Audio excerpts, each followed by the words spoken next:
nefrología.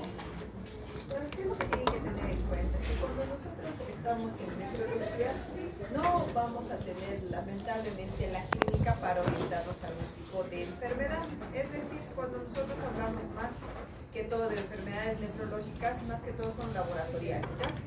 Como por ejemplo, si nosotros tenemos un síndrome nefrótico, si ustedes se acuerdan las características del nefrótico, en ningún momento les da la clínica, ¿no? No les dice solamente el edema, que puede ser algo clínico que les puede orientar a un síndrome nefrótico. Pero dentro de las características principales va a estar que la proteinuria, la dislipidemia, la hipoalbuminemia, que eso es más que todo laboratorial. Entonces, cuando hablamos de estudios complementarios, van a ser estudios que nos van a orientar al diagnóstico, no van a ser estudios que nos van a definir, porque la mayoría de las enfermedades o las glomerulopatías se diagnostican por biopsia renal y el tratamiento también. ¿Ya? Entonces, una de las principales características que tienen que saber y conocer es que cuando hablamos de la parte de los estudios complementarios, lo primero que tenemos que saber es la tasa de filtración glomerular. Cuando hablamos de la tasa de filtración glomerular, tenemos que ver que si nosotros recordamos, que ustedes ya lo han visto en fisiología, ¿a qué nosotros decimos la tasa de filtración glomerular?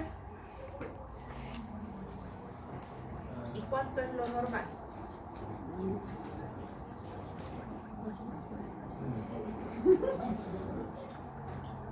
Ya, muchachas, para reír afuera. ¿Cuánto es lo normal? De 90 a 120, ¿cierto? Entonces, cuando nosotros hablamos de una tasa de filtrado, nosotros sabemos que la tasa de filtrado nos estima la funcionalidad renal. Entonces, cuando nosotros tenemos ese conocimiento de que es una estimación, nosotros sabemos que pueden haber sustancias que nos pueden estimar esta estimación de la tasa de filtrado glomerular. Y en este caso va a haber sustancias que van a ser alteradas tanto por la parte de los músculos, la alimentación, y otras que no van a tener ningún tipo de alteración y van a ser independientes. Entonces, cuando nosotros hablamos de ese tipo de sustancias, van a ser las sustancias exógenas y las endógenas. Cuando hablamos de las sustancias endógenas, nosotros vamos a tener la creatinina sérica y la urina. Estas dos van a ser alteradas o se van a ver afectadas por la masa muscular, por el estado nutricional y también por los alimentos que las personas pueden consumir. Sin embargo, las exógenas, en este caso principalmente la inulina, va a ser filtrada por el riñoncito, en ningún momento va a haber una reabsorción. Y los isótopos radioactivos que más que todo vamos a usar en la parte de la gamografía renal. Pero en estas dos sustancias, tanto exógenas como endógenas, nosotros vamos a tener fórmulas que nos van a estimar la tasa de filtrado glomerular. Que todas estas fórmulas son las siguientes, que nosotros vemos tanto la de Coro-Cocal, que es una fórmula que ha sido estudiada en un grupo de pacientes, los cuales no tenían alteración de la funcionalidad renal, es decir, eran personas sanas. ¿Y qué es lo que se ha visto? Si se tenía variables como la edad, sexo, peso y más que todo, se veía que había una subestimación cuando teníamos tasas de filtrado por debajo de 60 o las infradiagnosticaban cuando teníamos ya algún grado de enfermedad renal. Es decir, entonces, esta estimación de la tasa de filtrado glomerular nos hablaba de una infraestimación en algún grupo de pacientes, más que todo también en los pacientes adultos.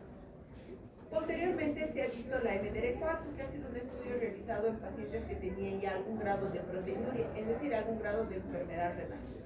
MDR4, MDR6, donde ha sido a base de logaritmos que han tenido más variables. Sin embargo, se veía que los pacientes que eran trasplantados o que tenían una enfermedad ya con una tasa de filtrado menor a 30 también se subestimaba. Y luego llegó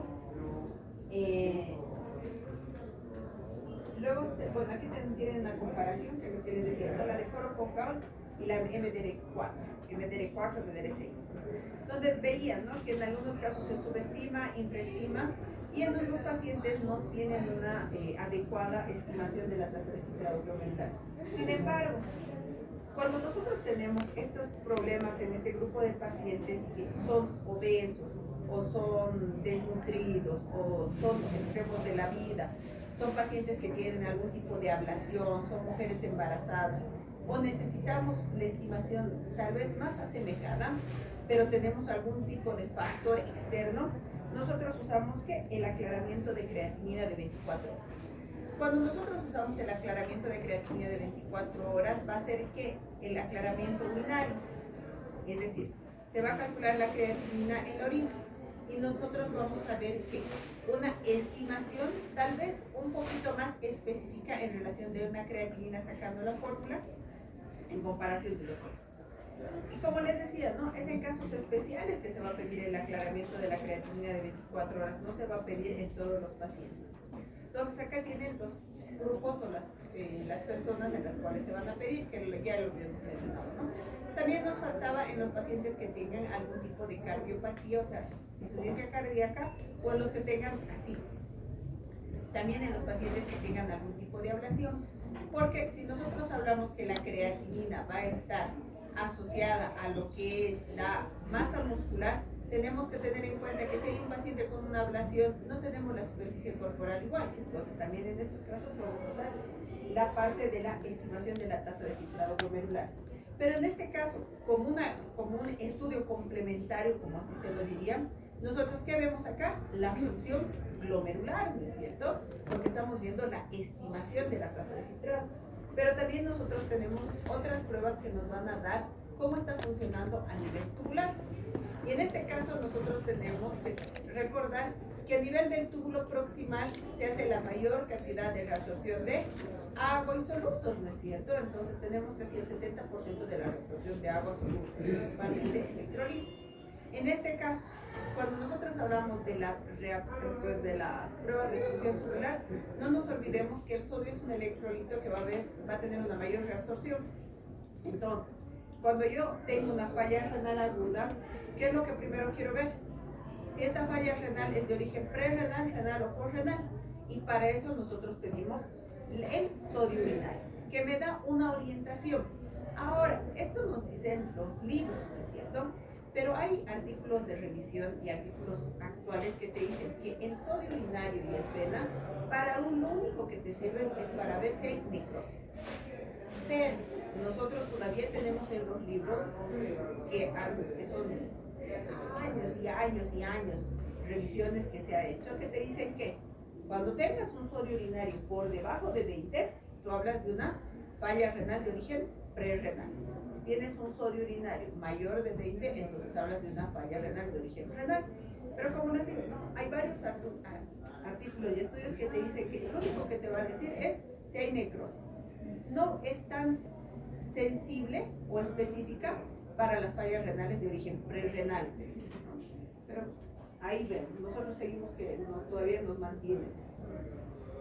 Luego la excreción el FENA, que es la fracción de excreción de sodio. ¿Qué es el FENA? Va a ser solamente el sodio urinario, el sodio sérico por 100, que nos va a dar un porcentaje. Cuando dice que es menor a 1, te habla de una falla renal de origen prerrenal. Sin embargo, también puede ser alterado en algún tipo de patologías como la osteopatía superior. Y cuando te habla cuando es mayor a 1, vamos a tener en pacientes que va a ser una falla renal de origen renal, o sea, intrínseca, y también te dice que puede ser en algunos casos en los cuales vamos a tener algún tipo de isquemia o alteración propiamente del riñón. También en el uso de diuréticos, que te habla que puede haber algún daño. Sin embargo, cuando nosotros tenemos el sodio, también tenemos el otro electrolito, que es el potasio. Cuando hablamos de gradientes de potasio, es importante, ¿por qué? Porque tenemos nosotros las acidosis tubulares, que creo que dentro de los acápites no está en los temas que se van a dar. Pero es importante que ustedes sepan que cuando ustedes tengan un paciente con hipocalemias, tienen que ver también la fracción de excreción del potasio, el gradiente de potasio urinario. ¿Por qué? Porque también nos puede denotar que cuando nosotros tenemos el gradiente transtubular de potasio mayor a 7, nos puede hablar de otras enfermedades asociadas. También puede estar asociado al uso de diuréticos. Y cuando tenemos menor a 4 ya nos habla de enfermedades renales o principalmente las acidosis tubulares. Sin embargo, dentro de todos estos estudios complementarios, nosotros tenemos el pilar fundamental de los estudios complementarios, que es el examen de orina. Así como para el cardiólogo su electrocardiograma es el más importante, para nosotros es el examen de orina. Y en el examen de orina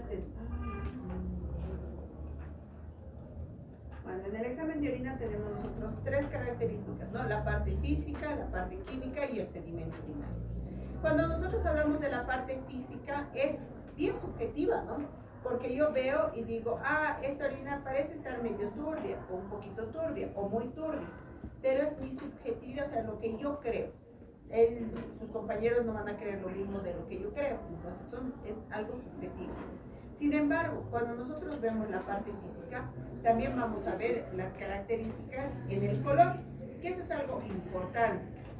Entonces, cuando hablamos del color, un color llamativo, ¿cuál va a ser? El color rojo, ¿no es cierto? Que todos cuando ven un color rojo les asusta, les llama la atención. Entonces, cuando vemos un color rojo, ahí ya vamos a tener en cuenta que se puede tratar de una hematuria. Y más adelante lo vamos a ver las características.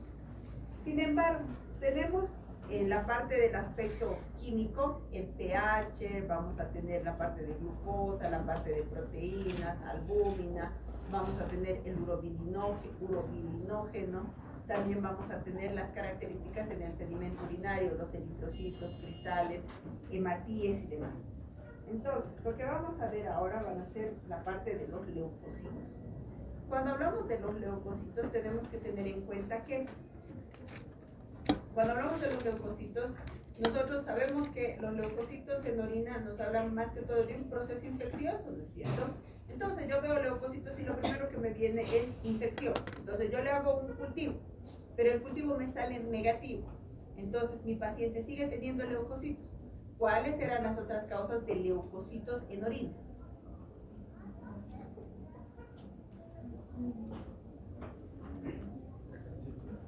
Vamos, lo que piensen, lo que se acuerden.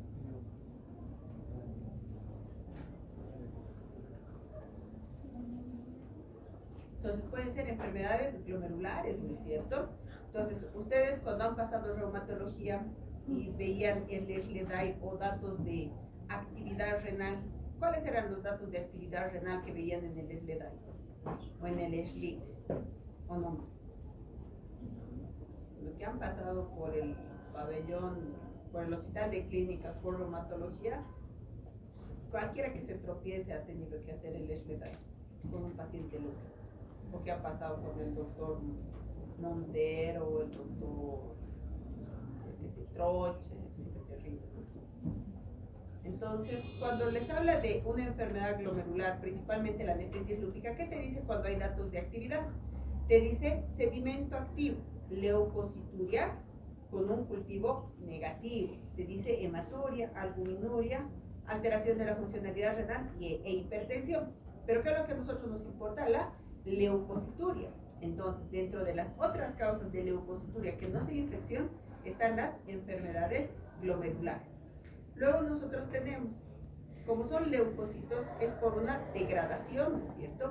Estos leucocitos, ¿qué nos van a dar también o nos van a denotar? Va a ser las enfermedades neoplásicas. También nosotros hablamos cuando hay una leucocituria, pero con un cultivo negativo, y mi paciente tenga pH ácido y tenga hematuria, entonces yo también tengo que pensar ¿en qué? En tuberculosis urogenital. Entonces hay parámetros en los cuales la leucocituria no solamente es infección.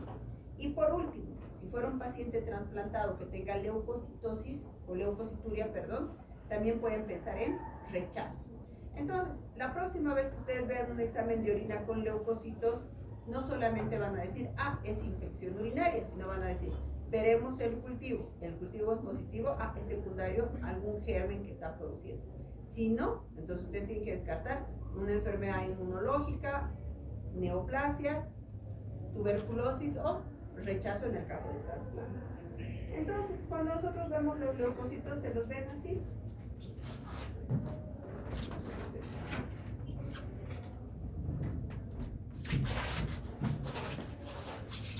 Entonces se los ve hacia los leucocitos. Si ustedes se dan cuenta, son como cráteres, ¿no? Para que ustedes puedan diferenciar. Y este es un eritrocito. un eritrocito, si se dan cuenta, es redondito, bonito y no tiene ningún cambio en su estructura. Entonces, ¿por qué es importante para nosotros conocer las características de los eritrocitos? Cuando nosotros hablamos de hematuria, tenemos que tener en cuenta que la hematuria puede ser de origen, denle campo a su compañera para que se vaya a sentar por allá. ¿Por qué lo veo, doctora? No,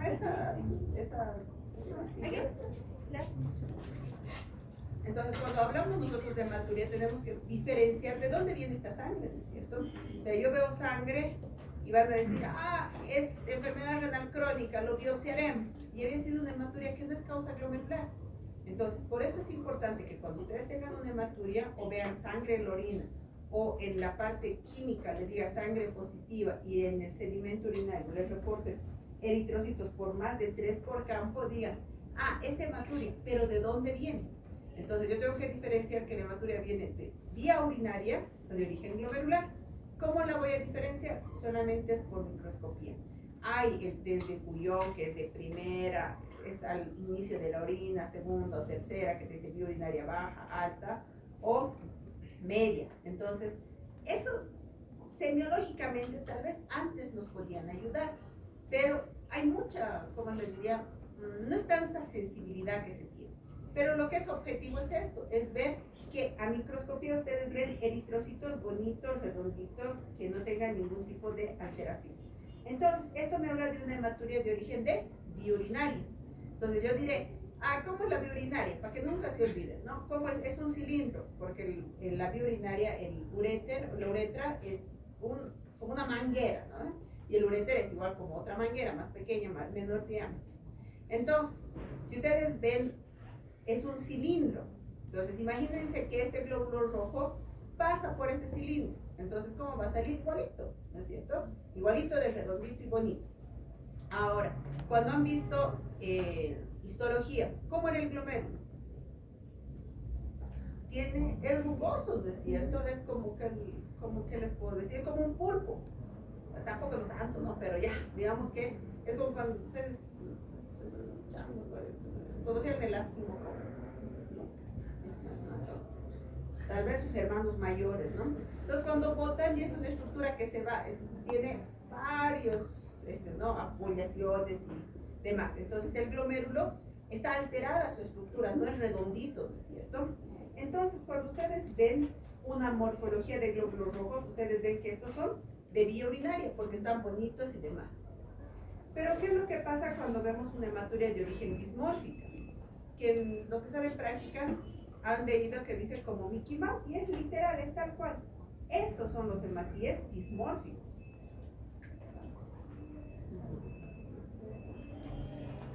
Estos son los dismórficos, que ustedes los pueden ver, ¿no? Cuando nosotros hablamos de dismórficos, ustedes se dan cuenta que cumple las características, o sea, que son redonditos y bonitos, no, tienen abollaciones, tienen como cuernitos, todo lo que ustedes quieran mencionar o para que se acuerden. Entonces, cuando nosotros hablamos de hematuria de origen glomerular, tenemos que tener en cuenta que la morfología es distinta, entonces son dismórficos y estos vienen de causa glomerular. Sin embargo, te dicen, si tú tienes una hematuria, pero tienes una hematuria de origen dismórfica mayor al 70%, sí es de origen glomerular.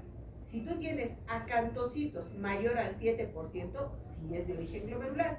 Y si tú tienes morfología que te da un 10%, si quieren, dismórficos, pero tienen cilindros hemáticos, ya te habla de un origen glomerular.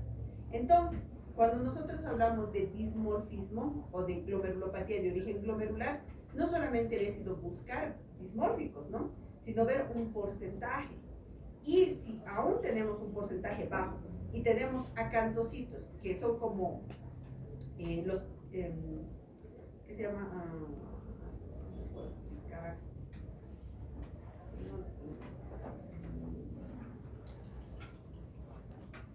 ¿Conocen la palta? Ahora, imagínense que esa palta, esas rugosidades tengan espinas o púas. Así más o menos son los crenados o los acantocitos. El 7% de estos ya te dan dismorfismo. Y si tienes cilindros glomerulares, ya te habla de origen glomerular propiamente. ¿Y esto por qué será importante? Porque cuando hablamos de glomerulopatías primarias, nosotros vamos a tener hematuria de origen glomerular, o sea, van a ser dismórficos más del 70%, van a tener acantocitos o van a tener cilindros hemáticos. Y eso nos habla de que de todas las enfermedades glomerulares que ustedes se puedan acordar, IgA, focal segmentaria, nefritis lúpica y demás. Pero si nos habla de una de vía urinaria o no parenquimatosa o no glomerular, nosotros tenemos que pensar en qué, en infecciones, en neoplasias, en litiasis, en alteraciones en la coagulación, en enfermedades de fístulas, en trombosis, incluso hasta en estenosis de la arteria renal.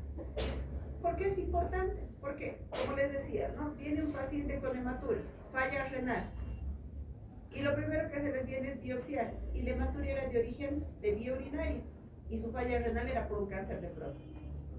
Entonces, si nosotros hubiéramos visto que esta hematuria venía de vía urinaria, no había necesidad de biopsiar al paciente, porque la causa de la hematuria, ¿cuál era? El cáncer. ¿Y cuál era la falla renal? Eso tendríamos que buscar, estaba deshidratado, sobrecargado, y eso de falla renal lo van a revisar mucho. Luego nosotros vamos a hablar de las células epiteliales. Cuando hablamos de células epiteliales en la vía urinaria, hablamos más de procesos descamativos o regenerativos. Cuando hablamos, vamos a tener el epitelio plano, que esto nos va a hablar más que todo de alteraciones infecciosas principales. El epitelio de transición van a ser después de una infección urinaria que haya tenido. El epitelio tubular va a ser más que todo cuando hay algún tipo de alteración, algún tipo de síndrome nefrótico o una alteración propiamente del parénquima. Sin embargo, bueno, aquí están, ¿no? Las células epiteliales escamosas, las de transición y las del túbulo, ¿no? Que estas del túbulo ya nos hablan más que todo de un síndrome nefrítico o alguna alteración renal propiamente. Los cilindros, cuando hablamos de cilindros, hay tres cilindros principales y importantes: el cilindro hialino, el cilindro granuloso y los cilindros serios. Estos cilindros serios, ¿qué nos van a hablar? Nos van a hablar más de datos de cronicidad, porque van a ser cilindros viejos. Sin embargo, cuando hablamos de los cilindros hialinos, nos van a hablar que van a ser homogéneos, simples, y así es como un cilindro, ¿no? Es una parte tubular que va a ser larga y que principalmente va a ser por el uso de diuréticos, que puede ser una causa, y también por un síndrome nefrótico. Los cilindros hemáticos, como ya les había mencionado, netamente de una causa de origen glomerular. Los cilindros leucocitarios va a ser la acumulación de los leucocitos, que nos pueden hablar más que todo de una infección urinaria. Los cilindros granulosos, que va a ser una descamación, que principalmente puede ser en un síndrome nefrítico agudo o en un síndrome nefrótico, pero es una enfermedad aguda. Raras veces es crónica. Y los cilindros serios nos hablan más que todo de una enfermedad renal crónica, porque son cilindros viejos. Y los cilindros epiteliales en una necrosis tubular aguda. O sea, esto va a ser más frecuente ver en pacientes que en una falla renal en resolución. Posteriormente, luego vemos las bacterias. En este caso, las bacterias en la orina tienen que estar, sí, en moderada cantidad. Sin embargo, ¿qué es lo que tenemos que tener en cuenta? Que cuando hablamos de las bacterias, cuando son abundantes o son, cuando son abundantes, sí nos van a dar algún tipo de patología, o sea, nos pueden hablar de una infección o contaminación. Sin embargo, cuando nosotros hablamos de los cilindros, es importante que ustedes conozcan la presencia de cilindros no es normal, porque nos van a hablar de una éstasis o una mala hidratación de la persona. Y aparte de la presencia de cilindros, la mala hidratación de la persona, ¿qué más nos puede denotar en el examen de orina? O sea, el estado de hidratación de una persona en un examen de orina, ¿cómo lo podrían ver? Las cetonas. ¿Y qué nos pide la concentración? La densidad urinaria, ¿no es cierto?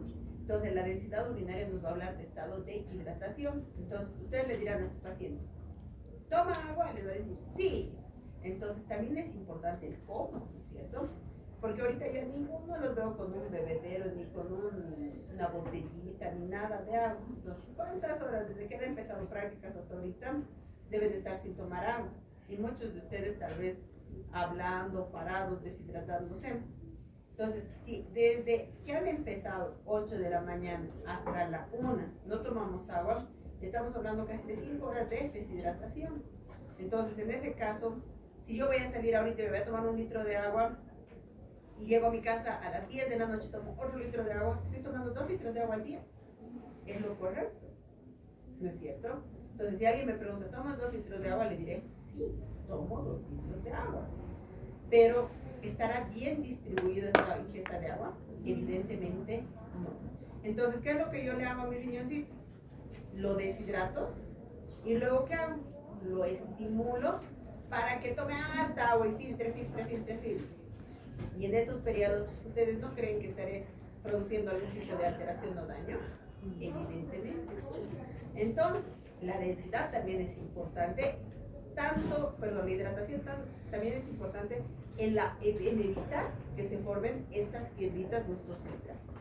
Pero aparte de eso, también es importante el estado nutricional. Es decir, cuando hay cristales de ácido úrico, ¿en qué casos van a estar? Cuando hay personas que tienen una gran ingesta de carne y todo lo que nos derive a la degradación del ácido úrico. Luego tenemos los cristales de fosfato. En este caso, vamos a tener más frecuente en los pacientes que van a tener un pH urinario alcalino.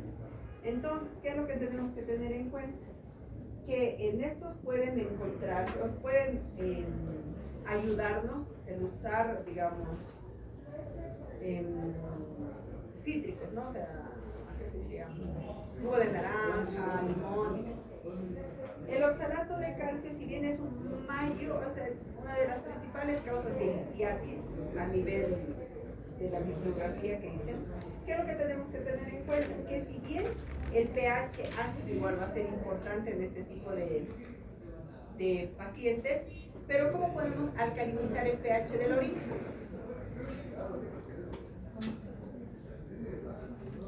¿Cómo creen que pueden alcalinizar el pH?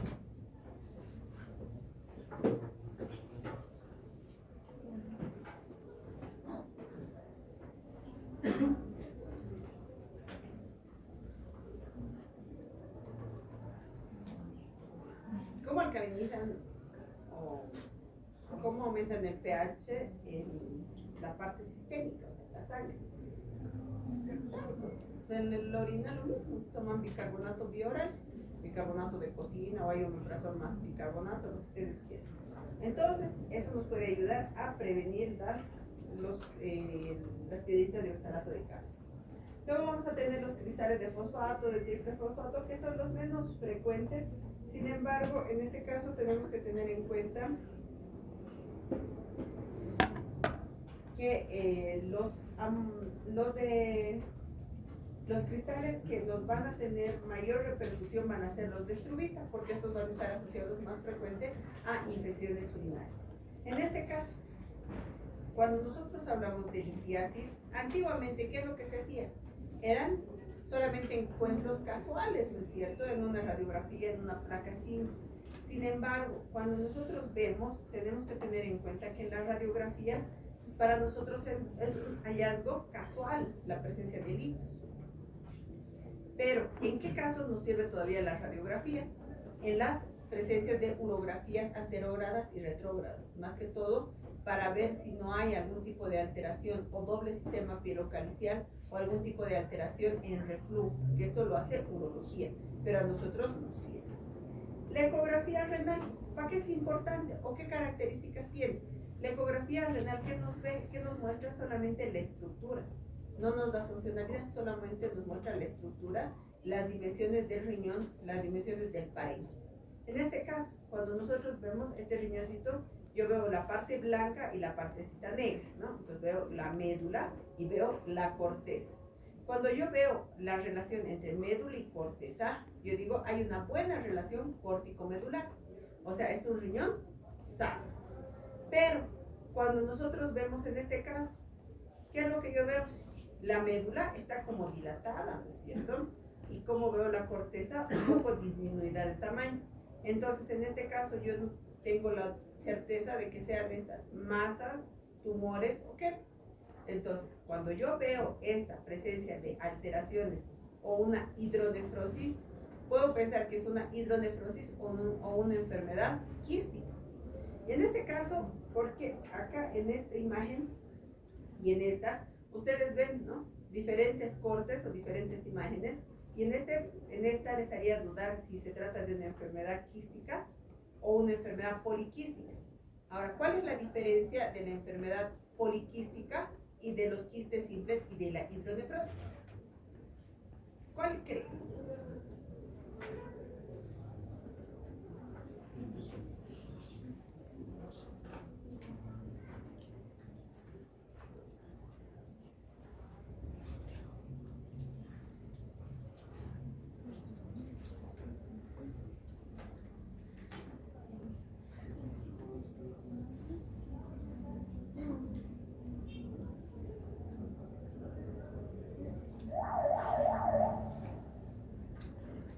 ¿Cómo creen?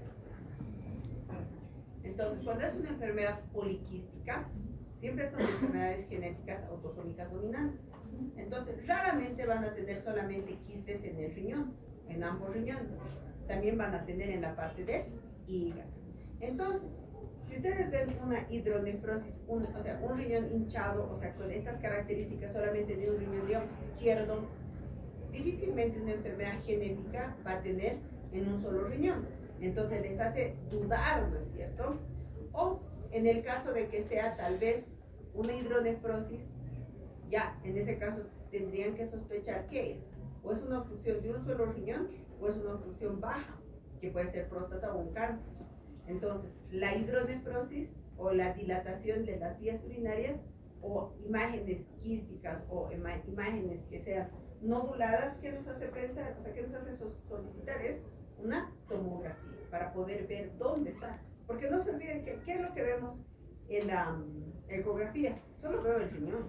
¿Veo la vía urinaria?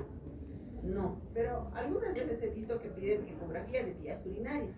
Sinceramente no sé cómo lo hacen, porque no sé cómo se ve. Sinceramente no sé cómo se ve, porque hasta donde yo tengo entendido, esta es la única forma que vemos el riñón. Vía urinaria yo no veo, a no ser que digan a vía urinaria de los cálices mayores, ¿no? Ya, pero así bien específico, ya. Y en este caso, ¿qué es lo que ustedes ven?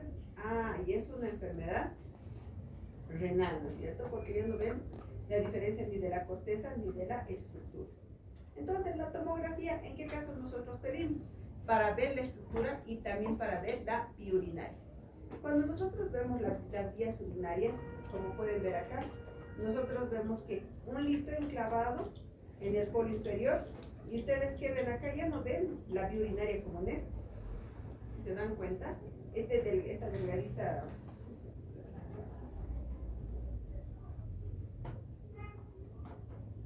Entonces ustedes ven acá, ¿no?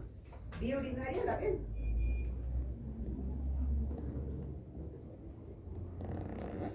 Entonces acá ustedes ven, este es el riñón, ¿no ven? Se ubica, pero no. Ese es el riñoncito y ese hilito que baja es la vía urinaria. Pero si ven al otro lado donde ven esa cosa blanca, ya no ven el hilito que baja. Entonces es una uropatía obstructiva. Y en este otro lado, en la otra imagen, en la contralateral, ustedes ven el hilito y ya no vemos la vía urinaria, a diferencia del otro lado que sí vemos la vía urinaria. En este caso, ¿qué es lo que nosotros tenemos que tener en cuenta? En este caso nosotros podemos ver masas, ¿no? Las masas, como ustedes ven, esa cosa blanca es una masa. Pero tenemos que saber diferenciar cuando vemos masas que son tumores o una pielonefritis ampulomatosa o solamente un quiste simple y grande. Entonces, ¿qué es lo que tenemos que saber diferenciar? ¿De dónde proviene? ¿Es intraparenquimatoso o es solamente de la parte externa? O sea, es como si le hubiera salido un chichón al riñón. O es que la corteza ha crecido. Ahora, cuando la corteza crece es porque hay un quiste que está haciendo que crezca. Chicos, quieren reír, con todo gusto váyanse. Así de cansados como ustedes están, yo estoy más cansada. Los que han pasado prácticas, he pasado visita en diálisis, sala. Y para mí es agotador estar hablando todo el día. quieren reír, salgan. Esto lo van a ver en libros, en literatura, tal vez mucho mejor de lo que les estoy dando. Así que no hay ningún problema, ya están en la lista, todos los que quieran retirarse por el sol, el ambiente que está cargado, sálganse. No hay puntos por asistencia, nada. Y yo ni siquiera voy a ver cuántos se han puesto, voy a sellar y me voy a ir. Así que, chicos, así, bien buena onda, sálganse. Entonces, luego, ¿qué es lo que también nosotros vamos a ver? Va a ser la parte de las dilataciones. Como ustedes pueden ver acá, hay un lito enclavado que está produciendo una hidronefrosis, la dilatación de las vías urinarias. En este caso, ¿qué es lo que ven? Un riñón ectópico o un riñón trasplantado. Entonces, ¿cómo pueden diferenciar si es un ectópico o es un trasplantado?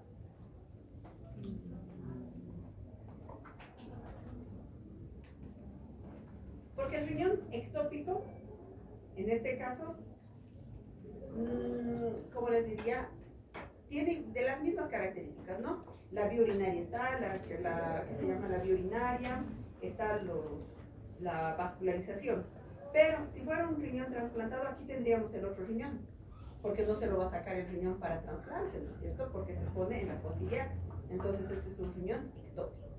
Entonces un riñón ectópico. Entonces en eso nosotros tenemos que ponernos a pensar que dentro de la embriología, cuando el riñoncito tiene que ascender, ¿qué es lo que pasa? Entonces tenemos en la embriología malformaciones congénitas ¿de qué? De rotación, número y forma.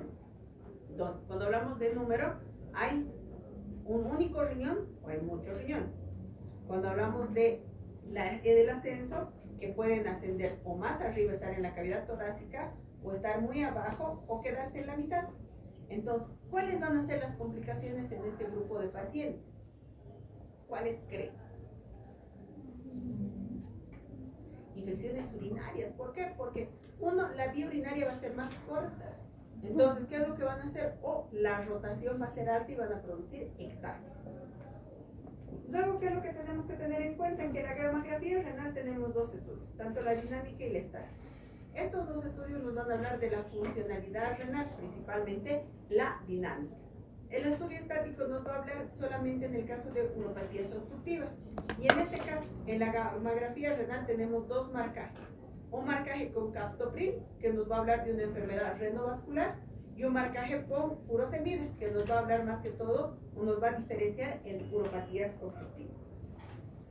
Luego vemos lo último, que es la biopsia renal. Cuando hablamos de la biopsia renal, tenemos que tener en cuenta que no en todo lo que se nos tropieza le hacemos biopsia, sino que hay criterios de hacer biopsia renal.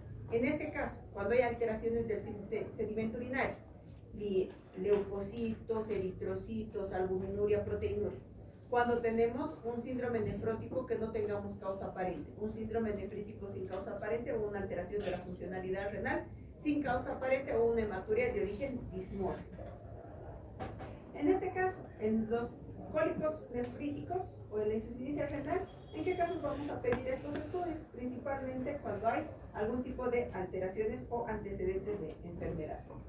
En resumen, cuando nosotros hablamos de la creatinina, tenemos que tener en cuenta que la masa muscular va a ser importante. Tenemos marcadores externos que nos van a ayudar y nos van a decir cuándo o no pedir o cuándo van a estar alterados o no. ¿Y qué vamos a pedir? El clearance de creatinina que no nos afecta con la parte de la masa muscular. También que el examen de orina o el sodio urinario nos puede detectar o nos puede ayudar para ver si no tenemos algún tipo de falla renal, principalmente en este caso si no es de origen parenquimatoso. El examen de orina no solamente nos va a dar infección urinaria, sino que nos va a hablar de enfermedades incluso glomerulares si sabemos interpretar. La hematuria nos viene de dos causas, tanto de vía urinaria como de origen glomerular, y que todas estas pruebas de función renal nos ayudan a estimar o conocer la enfermedad renal, pero no nos van a llegar a un diagnóstico específico, a no ser que lleguemos a buscar o hacer una biopsia renal. ¿Preguntas, comentarios? Una consultita en la gamografía. ¿Me prestan su cuaderno? Dime. Creo que no hemos terminado de revisar. En la gamografía renal habían dos métodos de marcaje. ¿Los podría repetir, por favor? Uno que es con el lisinopril para la hipertensión renovascular y el otro es con furosemida para la uropatía obstructiva. Cuéntame. Uropatía otro tipo. Sí, no.